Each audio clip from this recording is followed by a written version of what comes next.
भद्र ब्राह्मण की कथा एवं कार्तिक मास में सूर्य मंदिर में दीपदान का फल। ब्रह्मा जी बोले, विष्णु, जो कार्तिक मास में सूर्यदेव के मंदिर में दीप प्रज्वलित करता है उसे संपूर्ण यज्ञों का फल प्राप्त होता है एवं वो तेज में सूर्य के समान तेजस्वी होता है। अब मैं आपको भद्र ब्राह्मण की कथा सुनाता हूं जो समस्त पापों का नाश करने वाली है, उसे आप सुने। प्राचीन काल में महिष्मती नाम की एक सुंदर नगरी में नाग शर्मा नामक एक ब्राह्मण रहता था।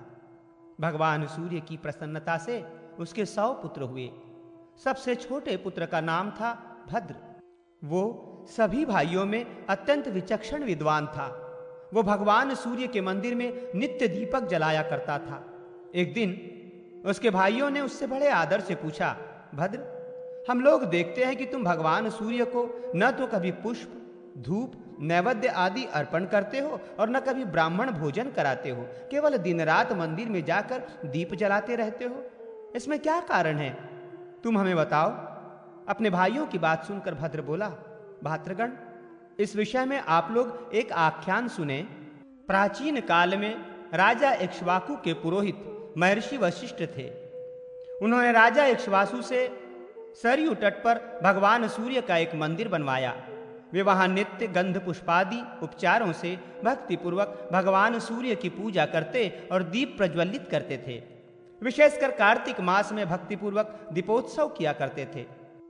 तब मैं भी अनेक कुष्ठ आदि रोगों से पीड़ित हो उसी मंदिर के समीप पड़ा रहता और जो कुछ मिल जाता उसी से अपना पेट भरता। वहां के निवासी मुझे रोगी और दीनहीन जानकर मुझे भोजन दे देते थे। एक दिन मुझ में यह कुत्सित विचार आया कि मैं रात्रि में अंधकार में इस मंदिर में स्थित सूर्य नारायण के बहुमूल्य आभूषणों को चुरा लूं। ऐसा निश्चय कर मैं उन भोजकों की निद्रा की प्रतीक्षा करने लगा। जब ये भोजक सो गए तब मैं धीरे धीरे मंदिर में गया और वहां देखा कि दीपक बूझ चुका है। तब मैंने अग्नि जलाकर दीपक प्रज्वलित किया और उसमें धृत डालकर प्रतिमा से आभूषण उतारने लगा। उसी समय वे देवपुत्र भोजक जग गए और मुझे हाथ में दीपक लिया देखकर पकड़ लिया। मैं भयभीत होकर विलाप कर उनके चरणों में गिर पड़ा। दयावश उन्होंने मुझे छोड़ दिया, किंतु वहां घूमते हुए राजपुरुषों ने मुझे फिर बांध लिया और वे मुझसे पूछने लगे, अरे दुष्ट, तुम दीपक हाथ में लेकर मंदिर में क्या कर रहे थे? जल्दी बताओ। मैं अत्यंत भयभीत हो गया। उन राजपुरुषों के भय से तथा रोग से आक्रांत होने के कारण मंदिर में ही मेरे प्राण निकल गए। उसी समय सूर्य भगवान के गण मुझे विमान में बैठाकर सूर्यलोक ले गए और मैंने एक कल्प तक वहां सुख भोगा और फिर उत्तम कुल में जन्म लेकर आप सबका भाई बना।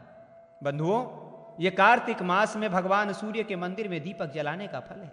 यद्यपि मैंने दुष्ट बुद्धि से आभूषण चुराने की दृष्टि से मंदिर में दीपक जलाया था, तथापि उसी के फलस्वरूप इस उत्तम ब्राह्मण कुल में मेरा जन्म हुआ तथा वेद शास्त्रों का मैंने अध्ययन किया और मुझे पूर्व जन्मों की स्मृति हुई।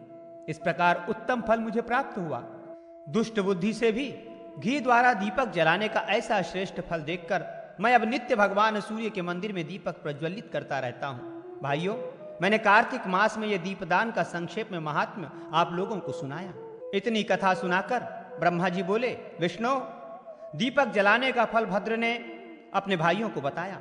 जो पुरुष सूर्य के नामों का जप करता हुआ मंदिर में कार्तिक के महीने में दीपदान करता है वो आरोग्य, धन संपत्ति, बुद्धि, उत्तम संतान और जाति स्मरत्व को प्राप्त करता है। षष्ठी और सप्तमी तिथि को जो प्रयत्नपूर्वक सूर्य मंदिर में दीपदान करता है वो उत्तम विमान में बैठकर सूर्यलोक को जाता है। इसलिए भगवान सूर्य के मंदिर में भक्तिपूर्वक दीप प्रज्वलित करना चाहिए।